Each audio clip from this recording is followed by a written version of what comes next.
en el que la conceptualización de los mismos solo se logra visualizar a las mujeres como sus participantes. Inclusive, se puede ver cómo las mujeres no logran deslindarse de las características de cuidadoras que les fueron impuestas. Esto es notable al analizar los adjetivos con los que son descritos los trabajos de mujeres. Somos descritas constantemente como maternales, sentimentales, amorosas y necesariamente preocupadas por nuestros contextos, exageradas o histéricas, mientras que aquellos adjetivos relacionados a la razón son utilizados para describir a los hombres, ya que se nos ha hecho pensar que aquello a lo que le debemos aspirar es aquel pensamiento abstracto, universal y esencialista, que busca explicar los problemas filosóficos bajo una sola idea general. Pero somos las mujeres las que venimos a romper con estos discursos universalistas, agregando a la discusión la necesidad de tomar en cuenta las singularidades de los contextos al momento de filosofar. Por lo que los verdaderos adjetivos que describen nuestros esfuerzos son aquellos que exaltan la constante necesidad que sentimos de perfeccionar nuestros trabajos para ser merecedoras de ser escuchadas en estos ambientes tan propiamente masculinos, en los que no somos lo suficientemente atrevidas para poner sobre la mesa la importancia de lo que no se ha querido voltear a ver por parte de los masculinos. Hablar de cuidados éticos es hablar valientemente. Los cuidados no son una actividad inferior. Dicha idea se fue construyendo por aportaciones que hicieron pensadores como Hegel, que nos habla de la figura del héroe, el cual tiene cualidades que precisamente pertenecen al constructo social de lo que es masculino: la valentía, la ausencia de miedo a la muerte, la capacidad de arriesgar la vida por un ideal, por una bandera, o demás características bélicas. Y a su vez, también consideras que estas figuras heroicas no deben de ser juzgadas por sus actuales personales, haciendo una clara diferenciación entre lo privado y lo público, resaltando a este último como lo realmente trascendente. Y entonces, lo que no forma parte de estas narrativas construidas en culturas occidentales queda rechazado de la esfera pública. La historia ha sido narrada bajo estos estándares. Los hombres, con estas características tan propias de lo socialmente asociado a lo masculino, son los que marcan la humanidad, los que dirigen el rumbo de los estados, el rumbo de la historia. El progreso colectivo a cargo de figuras heroicas es aquí lo importante, fingiendo que la subsistencia de la colectividad no tiene su sustento en los cuidados. Por otro lado, tenemos filósofos como Enrique Dussel o Walter Benjamin, que representan un aire fresco en la filosofía de la historia y nos invitan a repensar estas visiones filosóficas que nos proponen visualizar a la historia como algo universal. Dussel realiza críticas respecto a las posturas tradicionales, eurocentristas, occidentales y violentas de contar la historia, mismos que se basan en sucesos liderados por hombres que van marcando el rumbo de las sociedades europeas y a su vez como un supuesto efecto dominó, porque bajo esta perspectiva el mundo no somos más que seguidores del ejemplo europeo, se marca el rumbo de las demás sociedades. Nos dice Dussel, la modernidad se originó en las ciudades europeas medievales libres, centros de enorme creatividad, pero nació cuando Europa pudo confrontarse con el otro y controlarlo, vencerlo, violentarlo, cuando pudo definirse como un ego descubridor, conquistador, colonizador, a la alteridad constitutiva de la misma modernidad. De todas maneras, ese otro no fue descubierto como otro, sino que fue encubierto, como lo mismo que Europa ya era desde siempre. Y esta dualidad y la crítica a la misma la podemos ver en diferentes pensadoras, como vimos en Simone de Beauvoir, en la segunda ola del feminismo, que nos habla de las mujeres vistas como una otredad y del hombre como la normatividad. Las mujeres supuestamente queremos ser lo que son los hombres, pero las mujeres no queremos ello. Dussel nos invita a cuestionar estas narrativas de la historia, nos abre paso para descolonizar nuestra mirada histórica, esto principalmente respecto a los países latinoamericanos. Es de total relevancia realizar estos cuestionamientos a esta versión histórica que nos naturaliza la utilización de violencia como una supuesta violencia legítima, misma que sigue siendo ejercida actualmente contra pueblos originarios. Viene el blanco salvador a mostrar el verdadero camino de la rendición, pero hay un precio a pagar: la cultura y la vida de los grupos conquistados. Y es esta propia naturalización de estos actos colonizadores los que evitan realizar estos pensamientos críticos respecto a nuestra propia historia, una historia de un país conquistado. En nuestra historia se deja de lado el perdón, los cuidados, los lazos culturales. Solamente los movimientos violentos nos han marcado, pero la realidad está completamente alejada de ello. La historia sigue siendo escrita cada día y somos los grupos de resistencia quienes la escribimos. Y en todos estos grupos los cuidados son parte fundamental. Tanto los cuidados internos en las colectivas feministas, los cuidados que representan las asociaciones de madres que buscan a sus hijos e hijas desaparecidas, que son una evidente señalización que los estados han dejado olvidados. Por otro lado, también tenemos en la educación que se ejerce cuidado por parte de maestras que deciden resistir y llevar una narrativa no colonizadora y de pensamiento crítico. Y en este tema se le debe prestar importante atención, pues es aquí, desde la educación, donde nos pintan un paisaje durante la infancia respecto a nuestra historia. Mentes que han llegado hace un par de años al mundo se ven invadidas por cuentos que justifican asesinatos de personas. Sucedieron las cosas así para que hoy estemos aquí.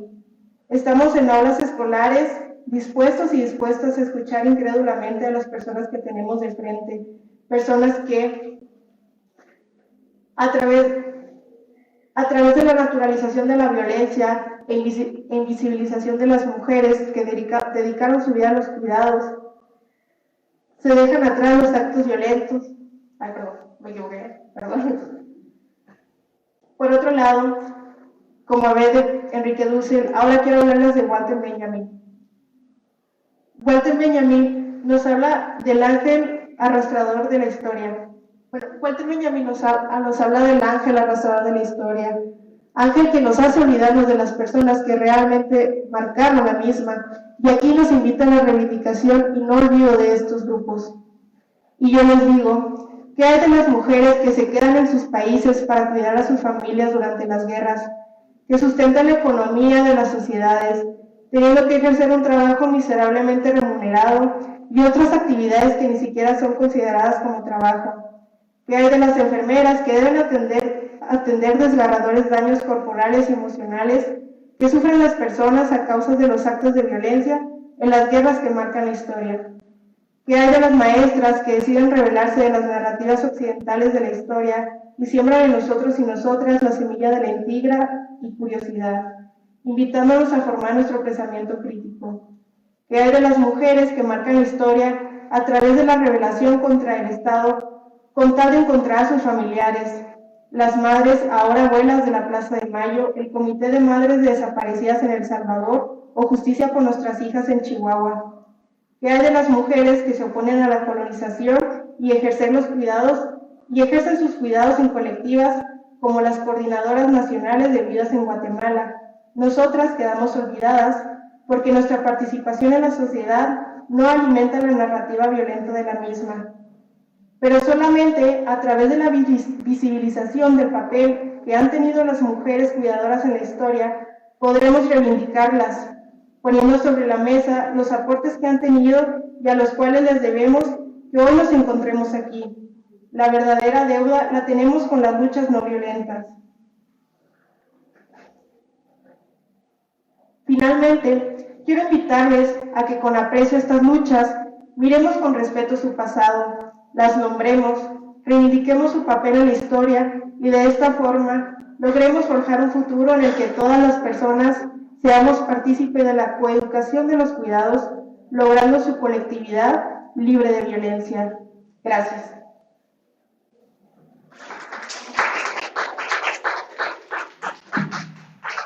Muchísimas gracias, Carolina. Pues has puesto dos puntos que me parecen muy importantes. Es el concepto de filosofía feminista, que es un concepto que se debe de profundizar mucho más, y esta mirada despectiva del cuidado, que siempre cuando una mujer se dedica al cuidado doméstico o al cuidado de los familiares, siempre es una mirada como si no hiciera nada. Bien, pues continuamos con el seminario. Le voy a dar la palabra a la doctora Gloria Ramírez. Ella es doctora en Ciencias Sociales de la Universidad del País I, es investigadora del Sistema Nacional de Investigadores, profesora, investigadora y coordinadora de la Cátedra UNESCO de Derechos Humanos de nuestra universidad, de la UNAM, con sede en la Facultad de Ciencias Políticas y Sociales, y representa a la Federación Mexicana de Universitarias ante el Comité de CIDAW, en ocasión del informe periódico conjunto séptimo y octavo de México. Ella, además, es especialista en Derechos Humanos de las Mujeres, es expresidenta de la Academia Mexicana de Derechos Humanos, Premio Universidad Nacional 2012 en Docencia en Ciencias Sociales y reconocimiento Hermina Galindo 2013 por la Comisión de Derechos Humanos del Distrito Federal en la categoría de persona, y creo que ayer también tuvieron un reconocimiento. Sí, muchísimas felicidades, Gloria, y adelante.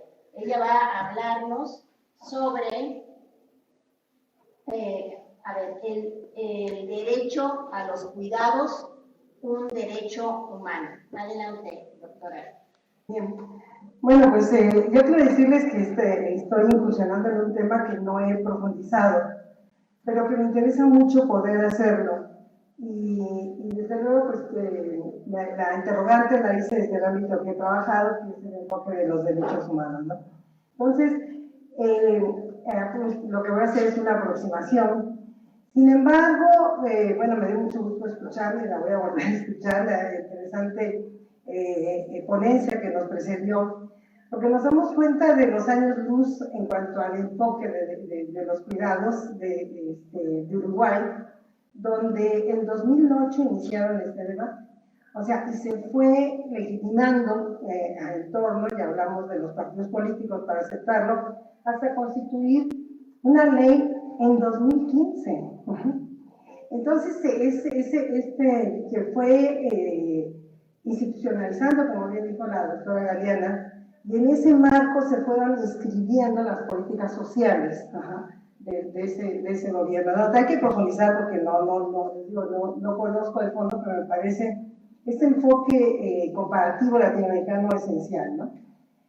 Se promulga la última reforma, hubo 3 reformas según me veía, 2015, 2016, creo, 2017 y 2019, es decir, antes de la pandemia.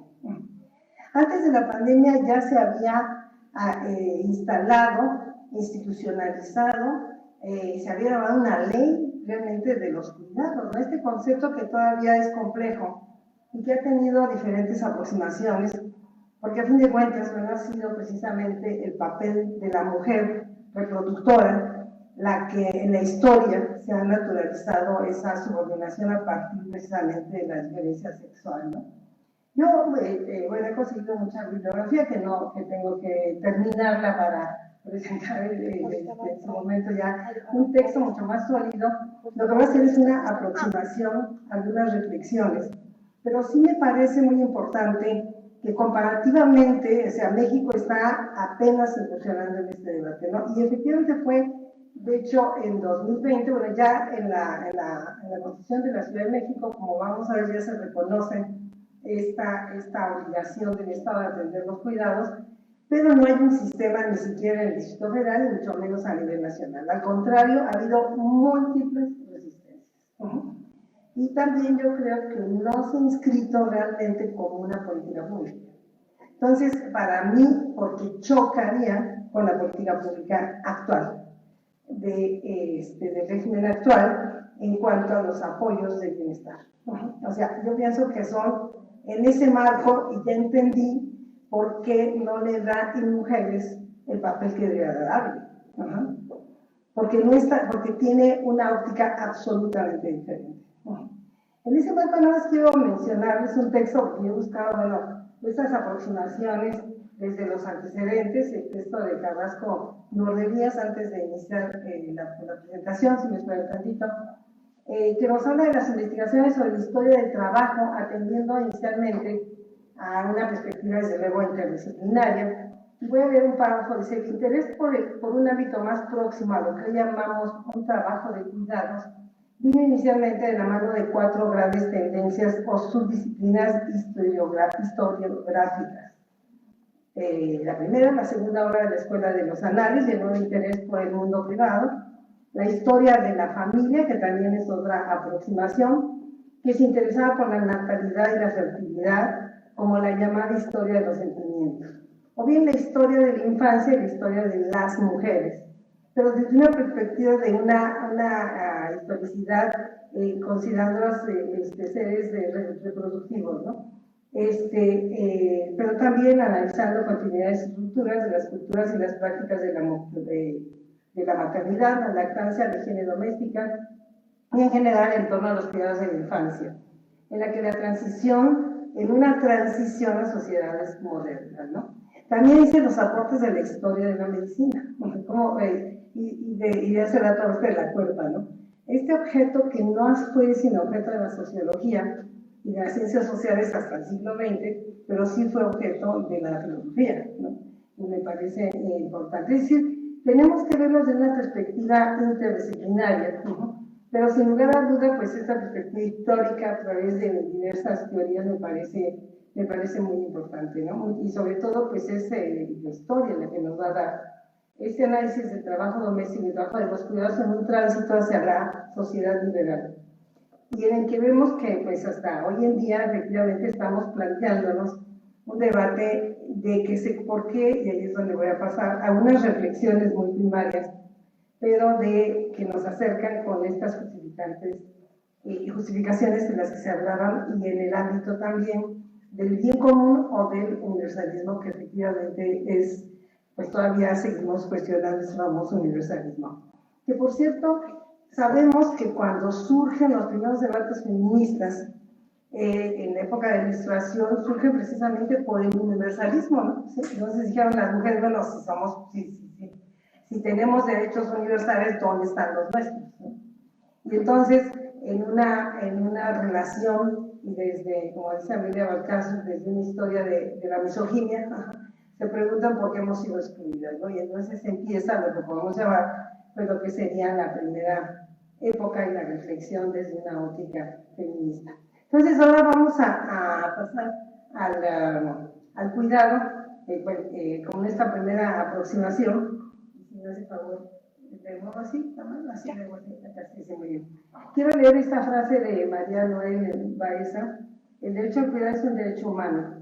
Un sistema de cuidados integral es un derecho humano. Necesitamos resaltar eso, necesitamos que se haga visible. No hay un reconocimiento como derecho humano. O sea, no hay un derecho humano reconocible, eso es un hecho, y yo creo que va a faltar mucho tiempo para que se pueda reconocer. Sin embargo, sí tenemos un sustento muy importante. Y también la conferencista habló de las diversas reuniones regionales, y de la última reunión regional en el acuerdo, el consenso de Buenos Aires, que se acaba de aprobar este mes, en noviembre. Salió la CEPAL, que organiza los encuentros regionales latinoamericanos, acaba de indicar una serie, yo les voy a hablar sobre eso, y lo comentó la compañera de Uruguay. Ha sido en ese marco donde en América Latina se ha definido, se ha discutido sobre la cuestión de los cuidados, ¿no? Los cuidados que son aquellas esenciales del sostenimiento, le pasamos a la siguiente, por favor, del sostenimiento de la vida y la reproducción social, una condición indispensable para la propia existencia y la continuidad de la sociedad. Se definen, aquí vamos a ver, bueno, algunas fuentes entre mujeres, entre la CEPAL, que han trabajado desde este enfoque. Se definen como un amplio conjunto de actividades que implican tanto el trabajo doméstico, la organización y la gestión de labores del hogar. Desde luego lo que sabemos que es cocinar, planchar, etcétera. Cuestiones que son básicas de todas maneras para la supervivencia familiar, ¿sí? Este término, el derecho al cuidado, el derecho a cuidar y a que me cuiden, ¿sí? Y que va a implicar también el ocuparse de las cuidadoras ahora, ¿no? ¿Sí? Como nos preocupamos también de las defensoras, quién cuida a las cuidadoras, y cómo se debe convertir en una, que me parece que sí es un enfoque muy importante, que vale la pena sustentarlo, porque a fin de cuentas sí se define también como un bien común, ¿no? En este marco, los cuidados pues sostienen la vida. O sea, ¿quién sostiene la vida? ¿Y quiénes sostienen esta reproducción social? Lo sostienen las mujeres, ¿no? En cuanto al concepto, vamos a pasarle al siguiente. Los cuidados se refieren a un amplio conjunto de actividades, desde las más intensivas e extensivas, desde mecánicas hasta empáticas y reflexivas, puestas a disposición de resolver las necesidades del otro ser vivo. Los cuidados implican entender y atender a personas que no pueden resolver todas o parte de sus necesidades emocionales y afectivas.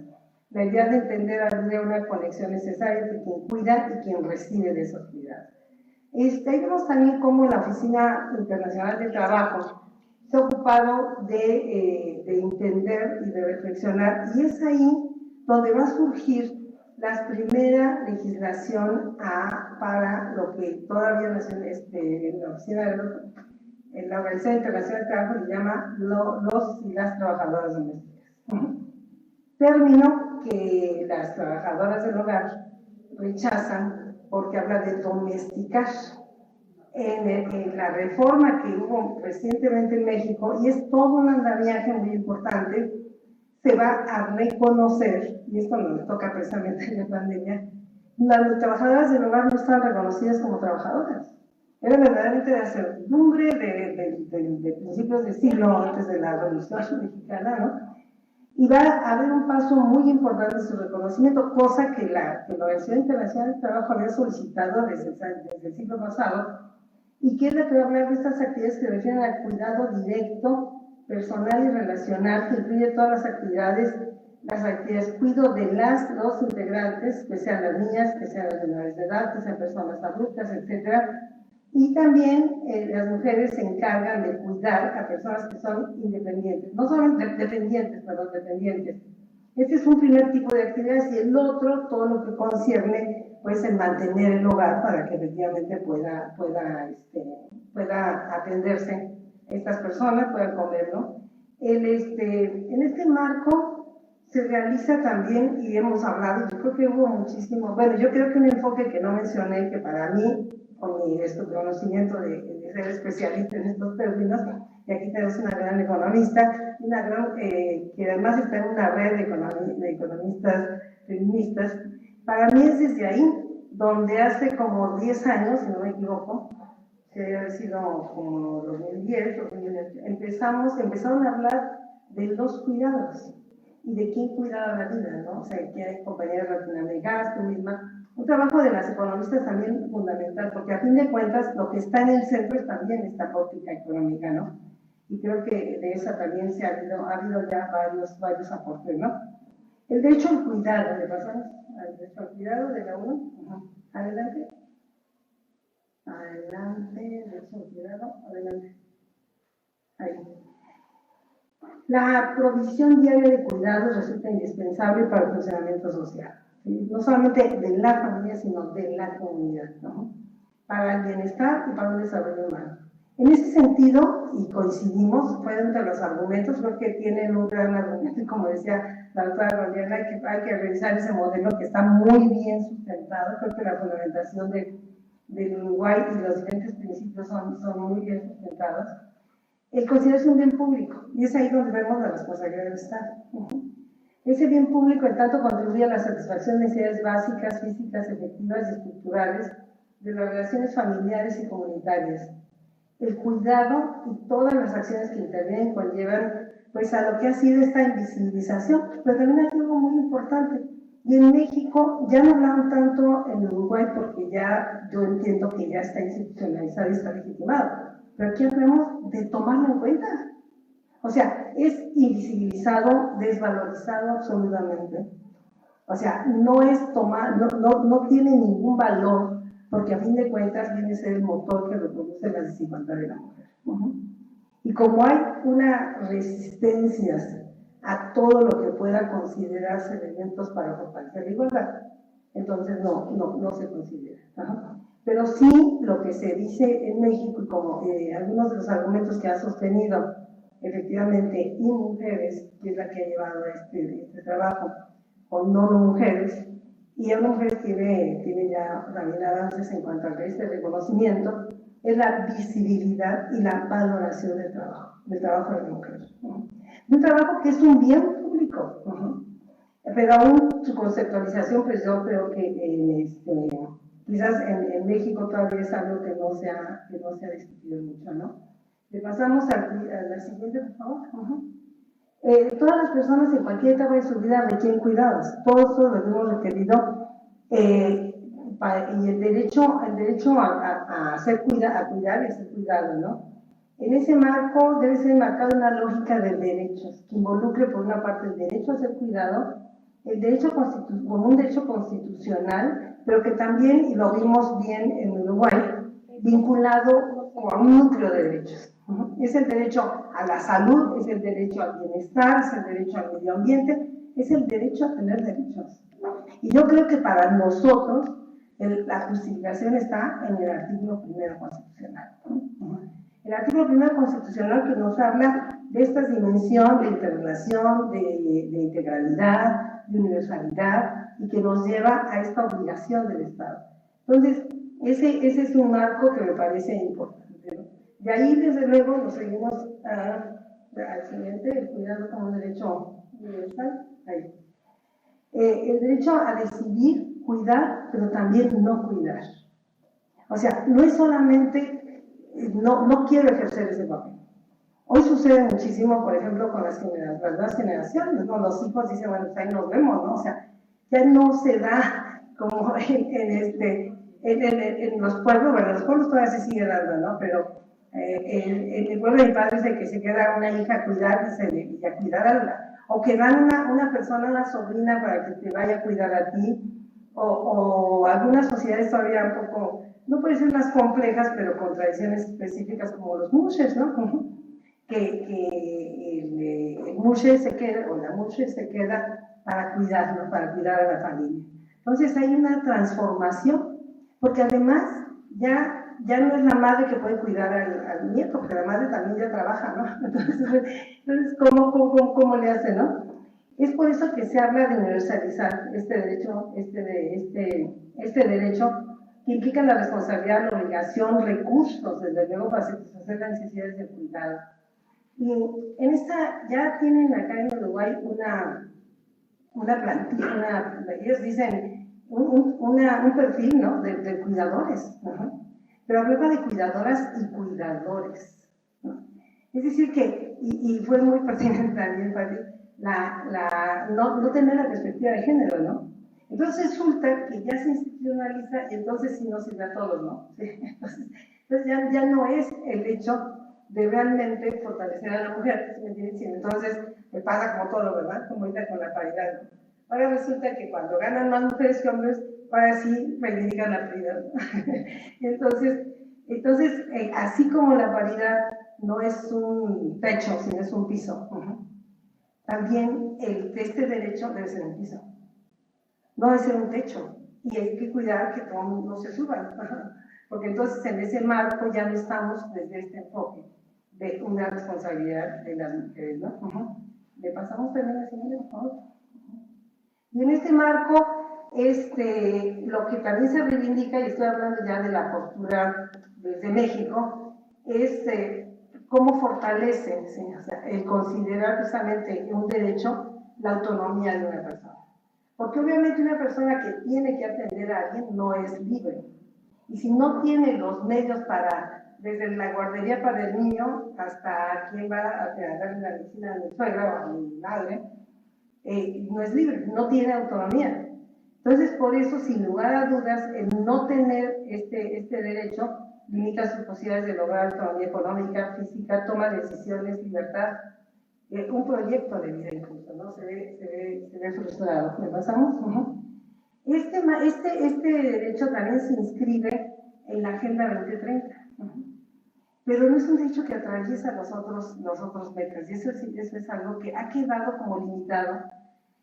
Lograr la igualdad entre los géneros, empoderar a las mujeres y a las niñas, como ustedes saben, el objetivo número 5, que supuestamente iba a atravesar todos los derechos.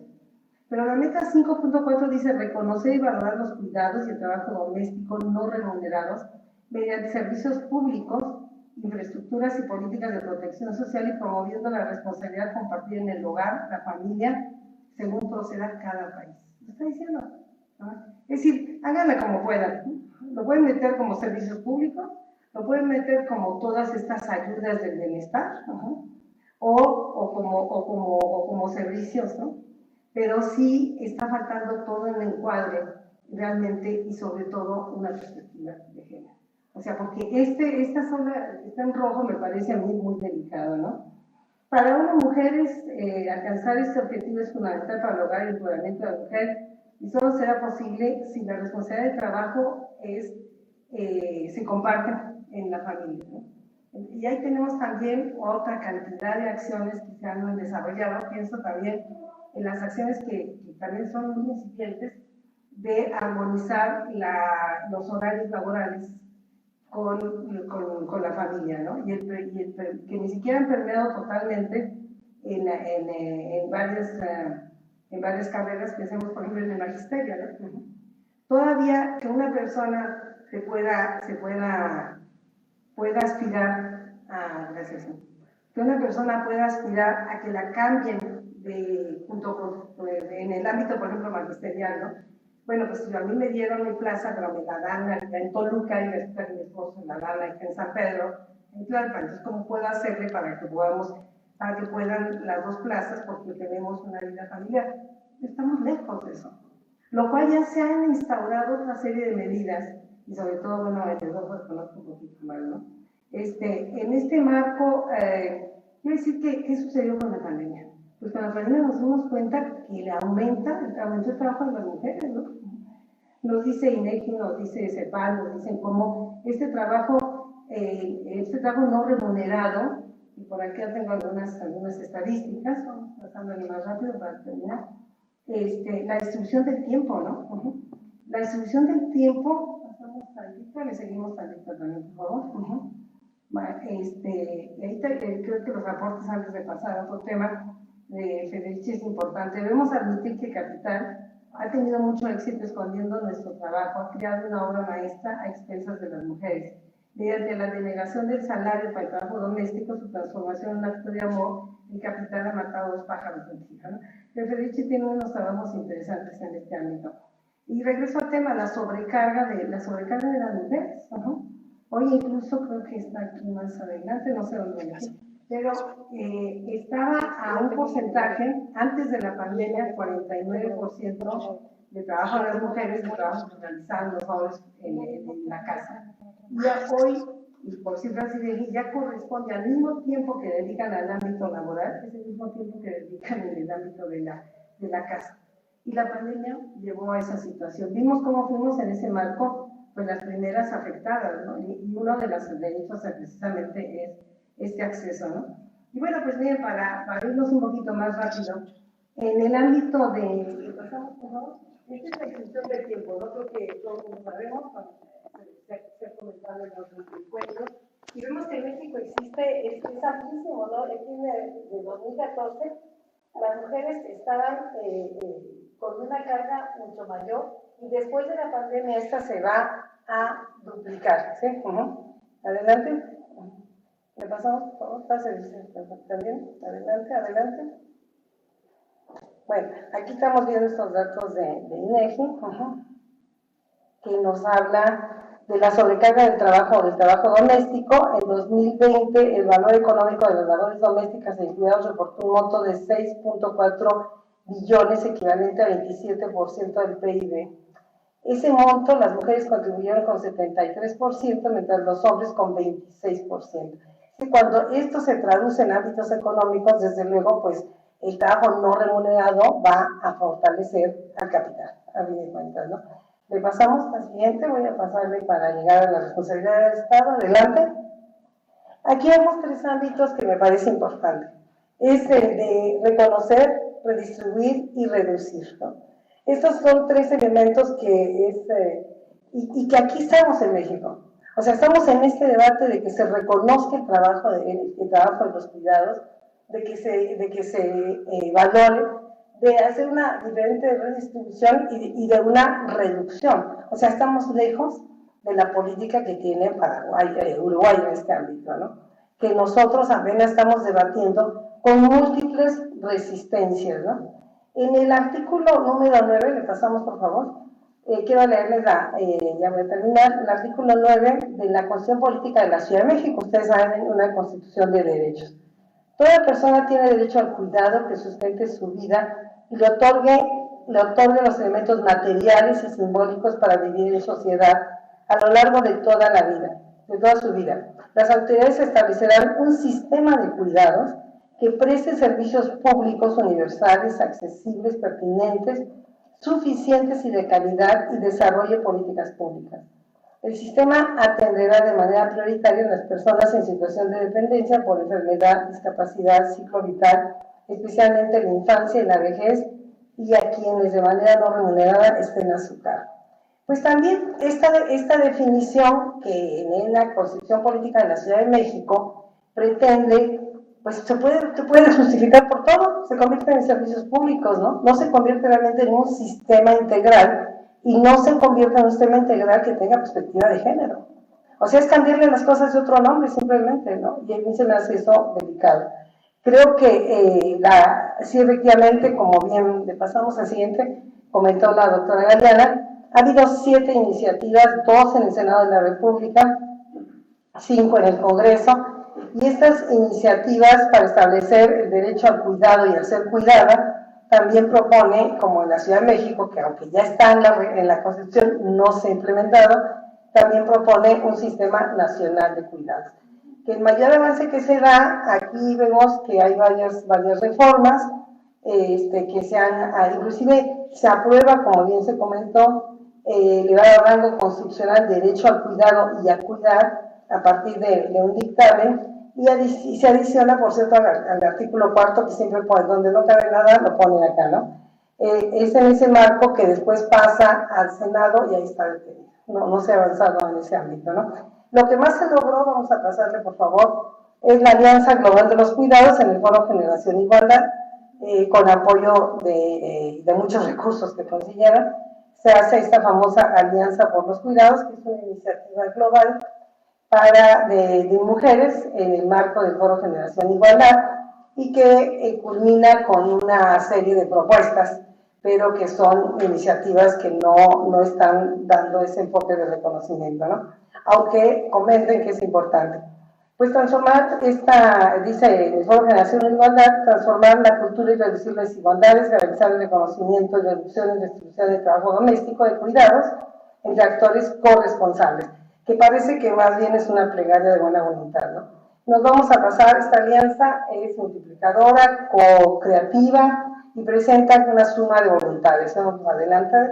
México lo da como un gran avance, y yo me digo también falta quien cuida a las cuidadoras, ¿no? Y bueno, termino con esto, con la 15ª conferencia regional de la mujer en América Latina, que les podemos hacer llegar los resultados, y que creo que es el avance más importante para buscar un criterio general en América Latina, sentar las bases de la cuestión de los cuidados, este compromiso de Buenos Aires, que fue apenas en los primeros días de noviembre, donde nos va a garantizar los derechos de las personas que necesitan cuidados, así como los derechos de las personas que los van a proporcionar, que se visibilicen, que sean efectos multiplicadores, asignar presupuestos, y bueno, también nos habla de ese reconocimiento jurídico, nos habla de nuevas masculinidades, es una lista muy importante de iniciativas que se están implementando en América Latina. Vamos a pasarles, ya no las voy a leer. Reconocer, a fin de cuentas, como derecho a las personas a cuidar, a ser cuidadas y ejercer también, algo que se integra importante, es el autocuidado. Y también con base y con el objeto de fortalecer la igualdad, la universalidad y la corresponsabilidad. Y bueno, pues podemos pasarlas para terminar. Con esto, de mucha flexibilidad, con esto voy a terminar. Están estas propuestas de la 15ª conferencia y han trabajado sobre los cuidados. Creo que valdría la pena estudiarlas y ver cómo podemos participar como federación. Muchas gracias. Muchísimas gracias, Gloria. Yo quisiera destacar algo que me parece muy importante. Efectivamente, Cristina Carrasco ha hecho, son de los primeros trabajos que hizo en relación al cuidado. Hay un libro donde ella hace el prólogo que está publicado por Claxo, está en acceso abierto y es justo, se hace cuando la crisis del 2007-2009, donde ella especifica la importancia del cuidado a raíz de la crisis, de la gran crisis financiera internacional. Pero tomando en cuenta lo que tú mencionaste, a mí me parece que sí hay que rescatar el papel del Estado, pero como un Estado proveedor. Y esto implica, pues más allá del concepto de proveer los recursos, es muy importante que el derecho al cuidado es un derecho público, es un derecho humano. Y esto hay que ponerlo muy bien en papel, a pesar de que en la Constitución, como tú lo mencionaste, tanto en el artículo 1 de nuestra Constitución como en el artículo 9, ya está en papel, ¿no? Pero hay que implementarlo. Y después esto del cuidado, esto que me parece que es muy importante, que si bien cuidamos y al mismo tiempo, o sea, requerimos el cuidado, también hay que agregar que no plantearnos de que si no queremos, no tenemos por qué cuidar. Y esto me parece que es sumamente importante porque cambia de alguna manera el aspecto cultural que traemos desde décadas atrás sobre el cuidado, donde el cuidado queda subordinado principalmente a las mujeres. Bien, pues el tema ha sido muy interesante. Efectivamente, el documento de CEPAL aporta muchísimas líneas de investigación, me parece que es muy importante. Y por ahí a esta María Noel, que es la ONU Mujeres para América Latina, en una de las pláticas que hizo para la red, que se llama, bueno, es una red donde me tocó pues estoy, es la UNAM, donde está el CIEC, está UNAM Boston, Yale, la Universidad de Buenos Aires, Universidad del Rosario, es una red que incluso mañana inicia ya un seminario a nivel presencial en el CIEC, pues en esa plática algo que me marcó fue lo que dijo Noel, y es que el hecho de que las mujeres sostenemos el sistema de cuidado, lo que hacemos, o sea, lo que se representa es un modelo extractivista. Y esto me parece fundamental porque en economía hablamos de que nosotros, o sea, actualmente de un modelo de sustitución de importaciones, pasamos a un modelo extractivista, sobre todo porque exportamos minerales, exportamos soya, trigo, en el caso de Brasil, en el caso de Perú, los andinos, minerales, en México pues exportamos fuerza de trabajo, etcétera. Somos pero jamás había oído esto de que lo que hacemos las mujeres responde a un modelo extractivista en la medida en que efectivamente esto recae en un trabajo no remunerado, ¿sí? Y que culturalmente se nos ha vendido la idea de que por amor lo tenemos que hacer. Muchísimas gracias, Gloria, y pasaríamos a nuestra tercera ponente. Me imagino que es ya debe de estar, está aquí. Muy bien, bueno, pues ella es María Lorena Arrobo Fernández. Ella es licenciada en jurisprudencia y abogada por la Universidad Nacional de Loja, graduada de la carrera de Derecho de la Universidad Nacional de Loja en 2013.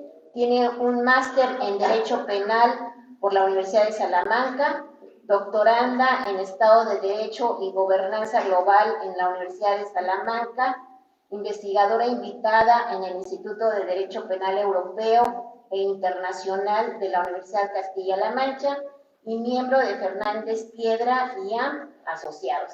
Pues muy bien, ella tiene el título Los roles de género y la crisis de los cuidados. Bienvenida, Lorena, y adelante. Buenos días. Quiero expresar que para mí es un placer participar en modalidad híbrida en este seminario internacional denominado El Estado y la Sociedad frente a los cuidados. Quiero expresar mi agradecimiento a la Federación Mexicana de Universitarias por crear este espacio propicio para abordar desde una perspectiva feminista temas en torno a los cuidados. Para iniciar, debo manifestar que el género asigna ciertos papeles, roles y comportamientos a los hombres y a las mujeres en una determinada sociedad. Y según el modelo patriarcal, se otorgan roles productivos a los hombres, pues las características masculinas los predisponen para el desempeño en el ámbito público, el esfuerzo, la competitividad y el sufrimiento de sacar adelante a la familia y contribuir al mantenimiento de la sociedad.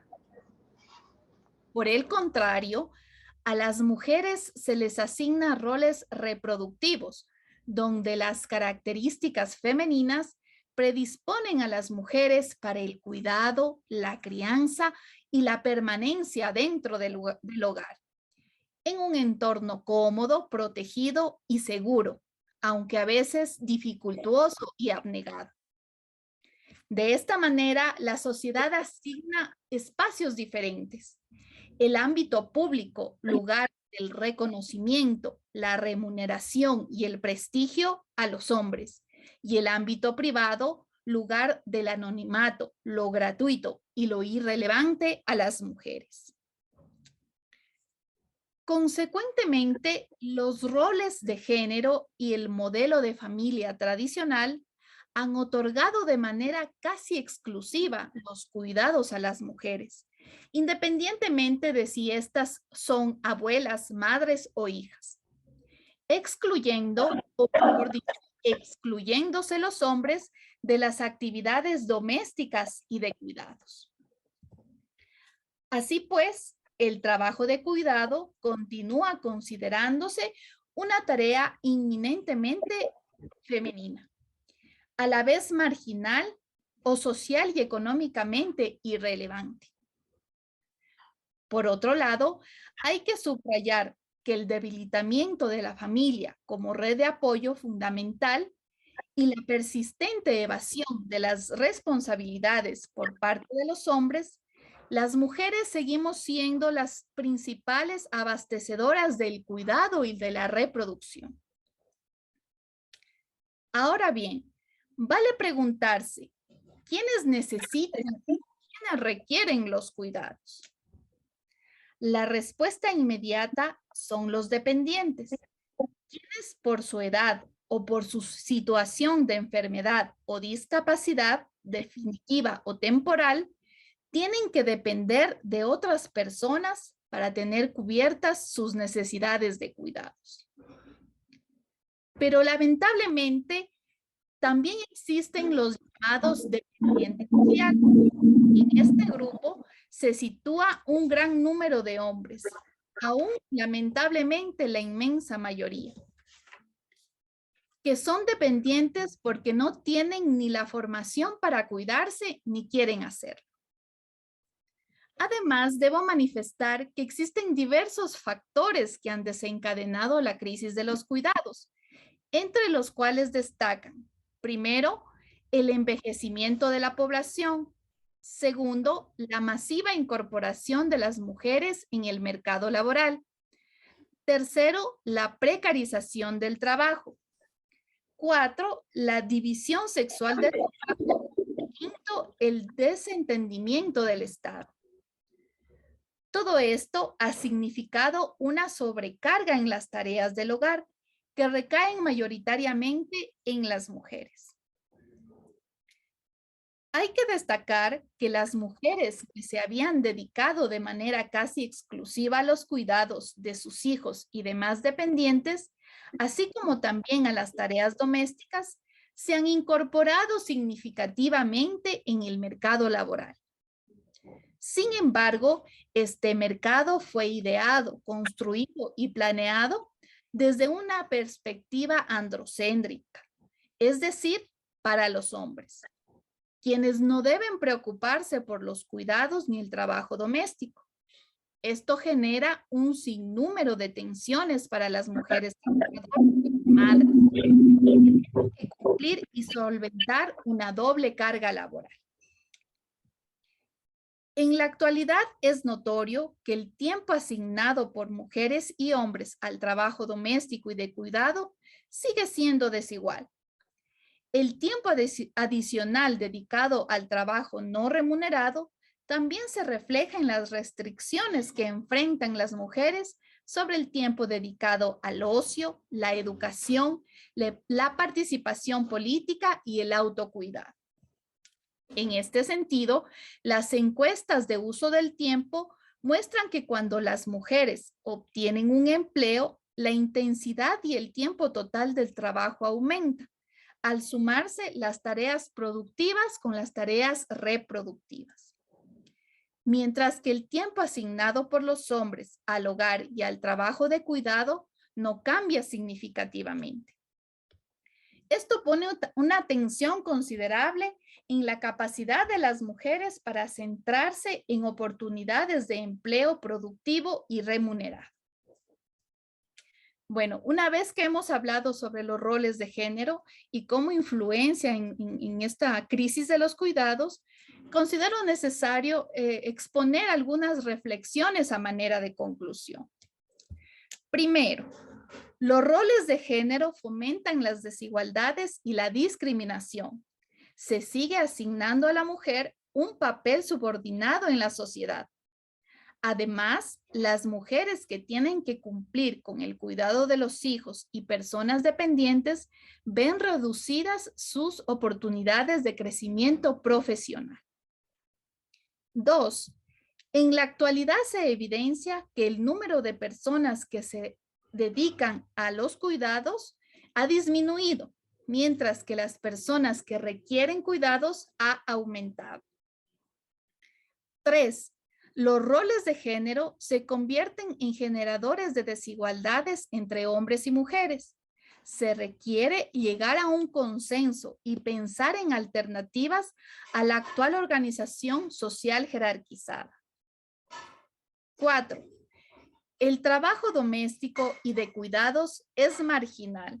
Es un trabajo invisible y por lo tanto no es considerado un verdadero trabajo, pues para ojos de nuestra sociedad patriarcal y desigual, la compra, la cocina, lavar, fregar, planchar y cuidar a los hijos y un largo etcétera, no es un trabajo.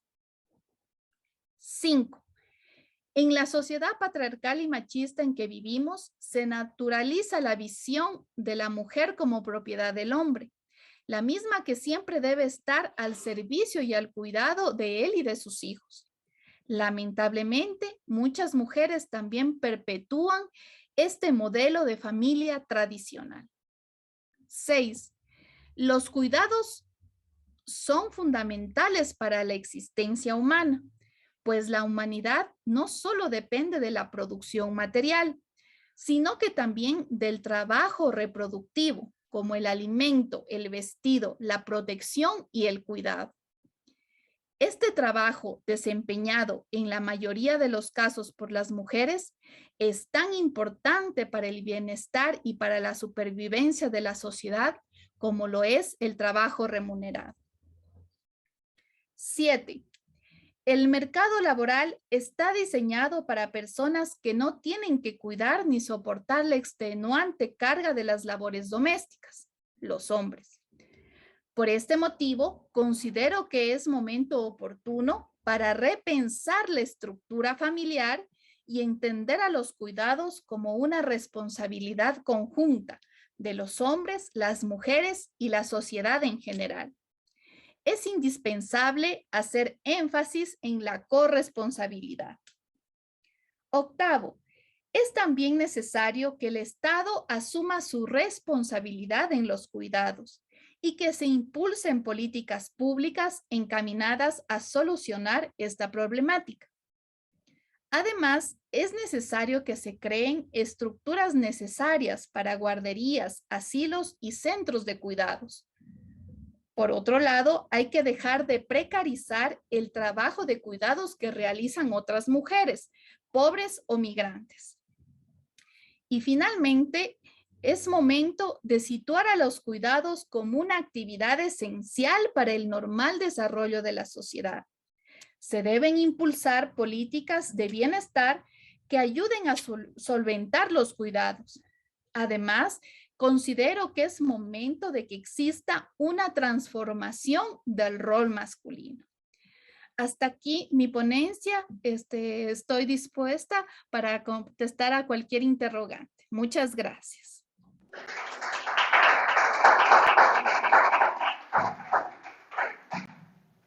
Pues muchísimas gracias. Ha sido muy interesante, Lorena, tu aportación. Has hecho un recuento a través de puntos. Me encanta a veces elaborar las ponencias porque esto nos da objetivos mucho más claros. Pero hay algo que me parece que es fundamental, que mencionaste, que es que incluso en la conferencia inaugural es la pirámide poblacional, y que incluso recientemente María de los Ángeles Durán mencionó cómo la pirámide se está convirtiendo en una torre, por lo cual cada vez hay menos jóvenes que te van a cuidar, partiendo de una unidad familiar o de una familia tradicional, rural, donde la familia es extensiva y siempre hay quien cuide a los mayores y a los menores, a costa, por supuesto, de las niñas o de las mujeres.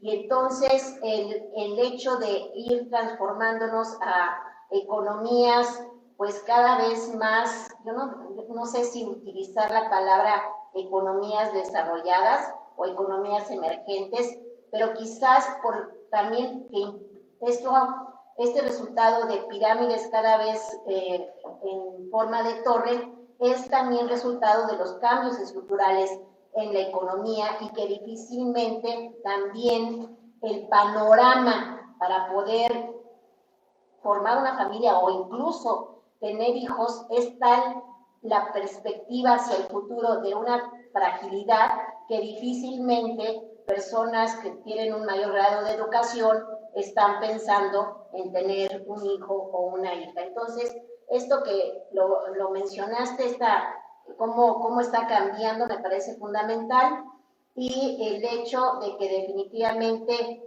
algo que es fundamental y que en todos los estudios que se hacen sobre el uso del tiempo es que definitivamente el mercado laboral está destinado para los que no cuiden o las que no cuiden. O sea, una persona, sea mujer, sea hombre, o sea, definitivamente que entre al mercado laboral, tiene que ver reducido su carga de cuidado, la carga de cuidado del trabajo doméstico. Entonces, y volvemos a lo mismo que ya se ha dicho en esta mesa, es la invisibilidad del trabajo del cuidado, pero también este trabajo pues no visto como el pilar de una sociedad, ¿verdad?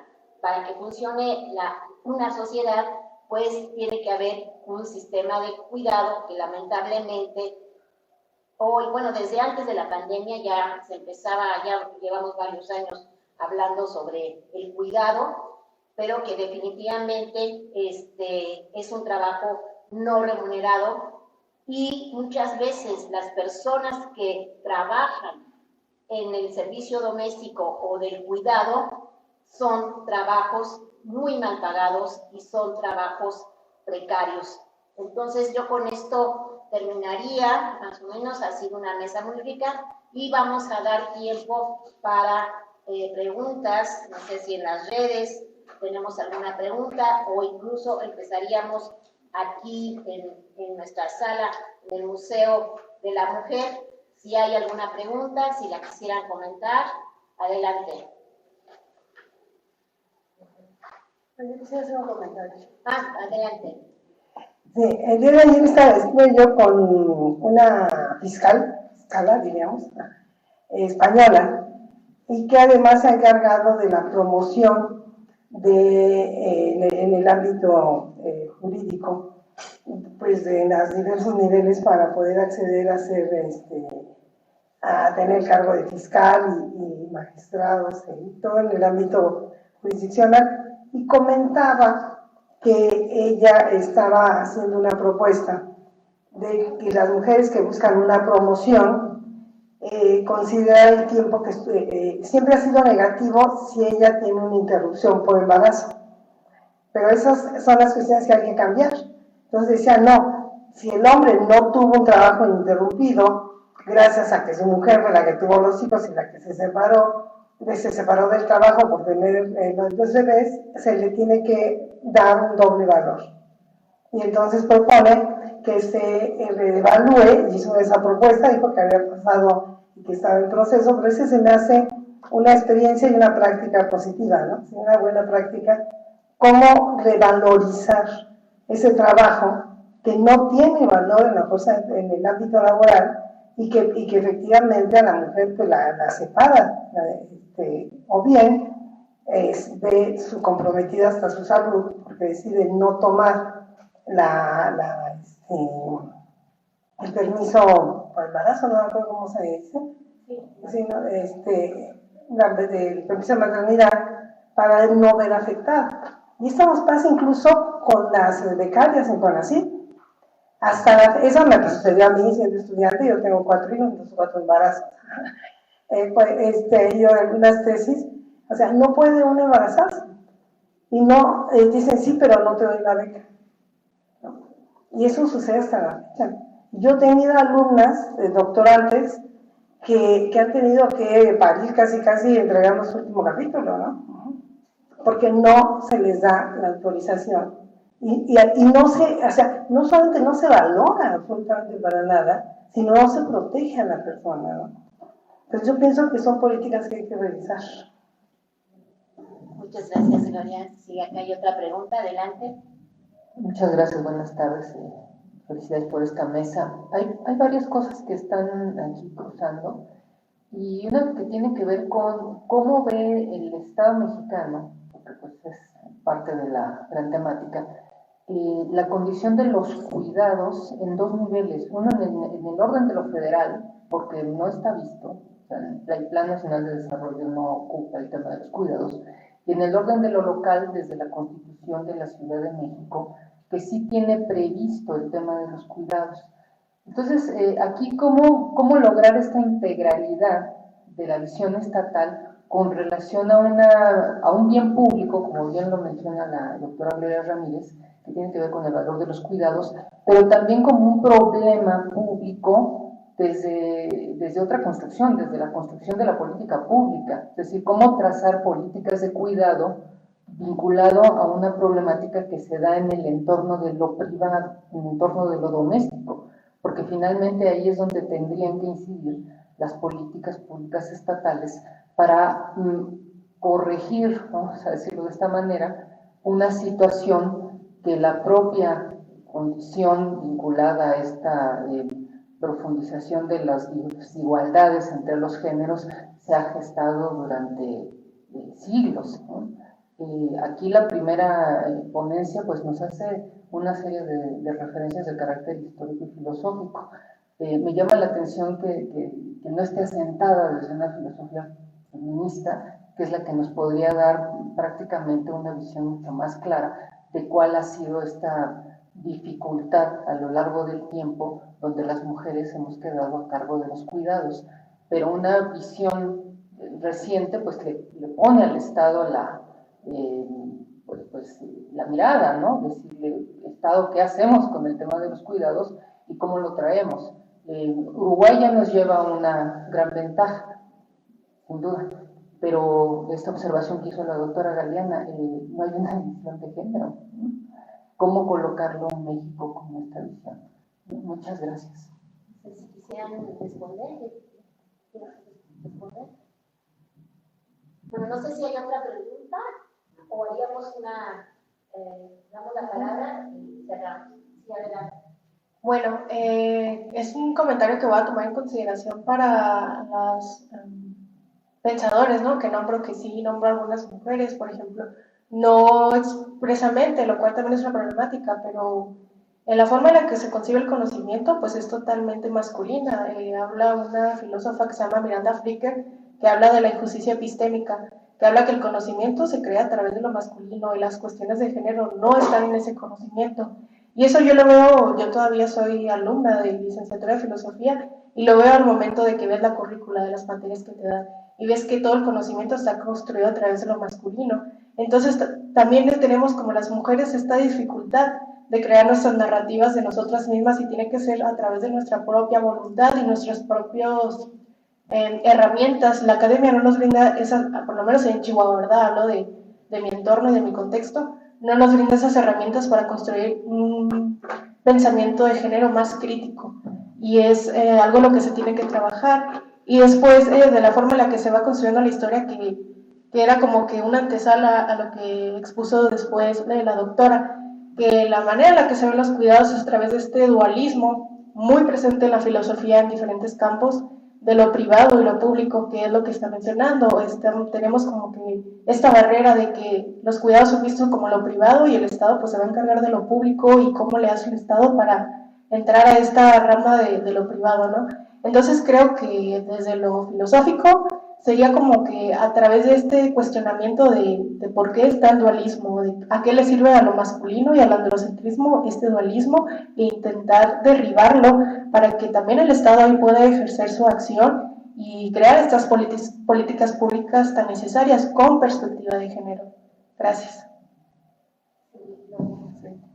Bien, yo voy yo creo que hoy sí tenemos en diferentes ámbitos, y es ahí lo interesante, que por cierto el término de justicia epistémica nos lleva también a la injusticia epistémica, ¿no? Que tenemos que ver que efectivamente esta visión androcéntrica hace que surjan unos feminismos decoloniales, pero también, y no solamente centrarnos en lo de colonial, sino buscar en este marco el enfoque de derechos. Creo que es un punto importante.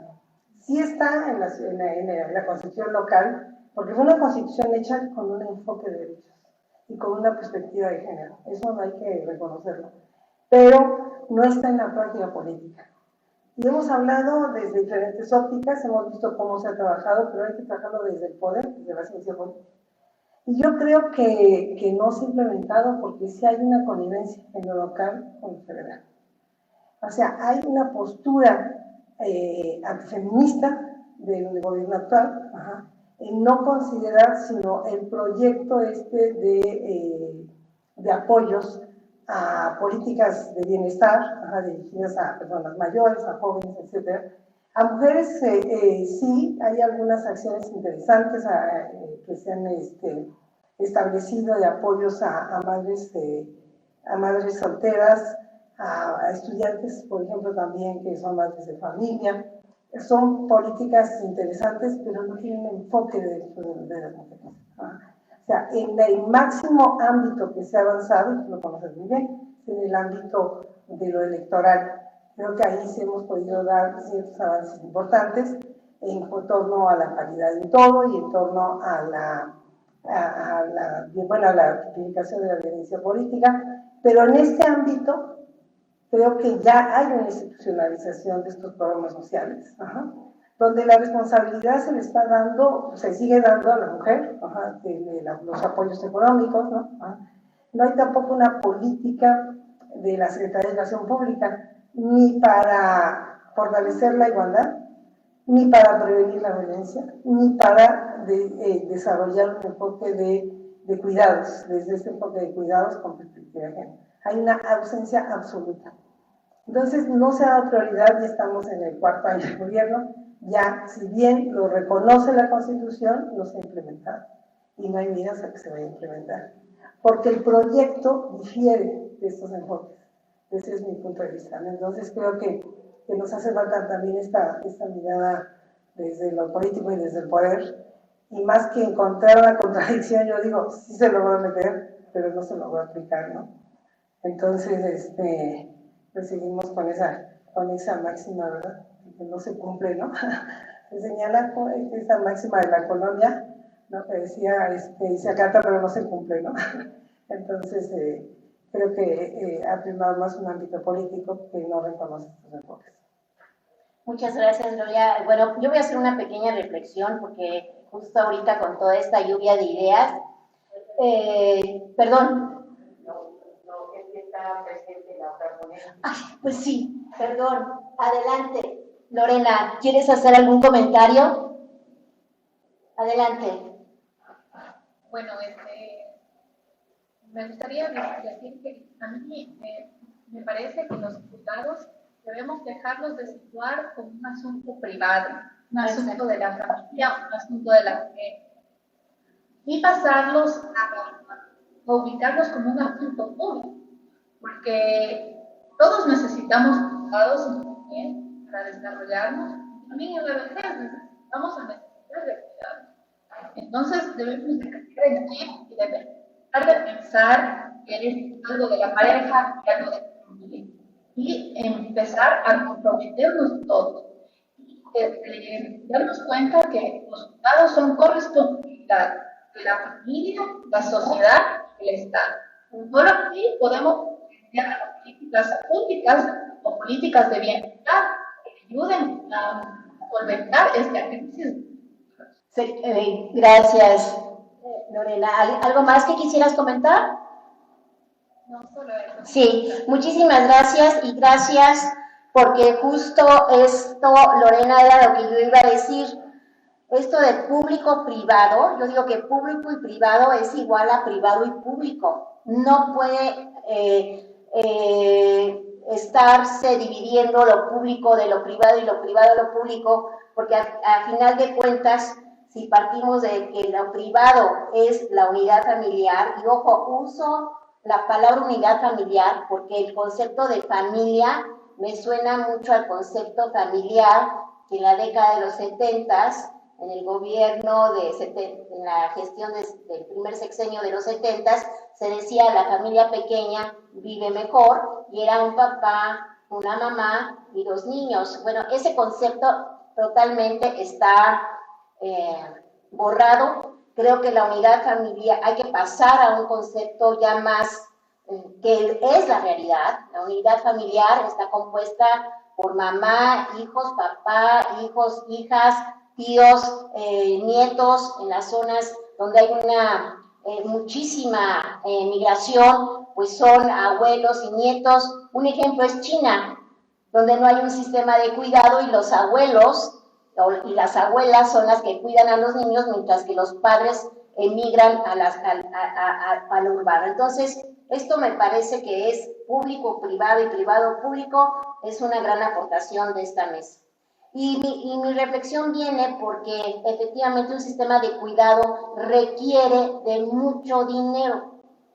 Entonces, en un proyecto de austeridad republicana, no puede caber un sistema de cuidado, y es mucho mejor las transferencias sociales personales, porque eso implica un voto popular, o sea, son votos. Si las transferencias pasaran a ser parte de un sistema de cuidado, donde las escuelas tienen un horario, no de 4 o 6 horas, sino un horario de más de 8 horas, donde se les da el desayuno y la comida, y donde los niños no solamente tienen los temarios o el sílabus básico, sino además se les da pintura, música, actividades físicas. Ese sistema de educación ya no tendríamos por qué estar recibiendo la beca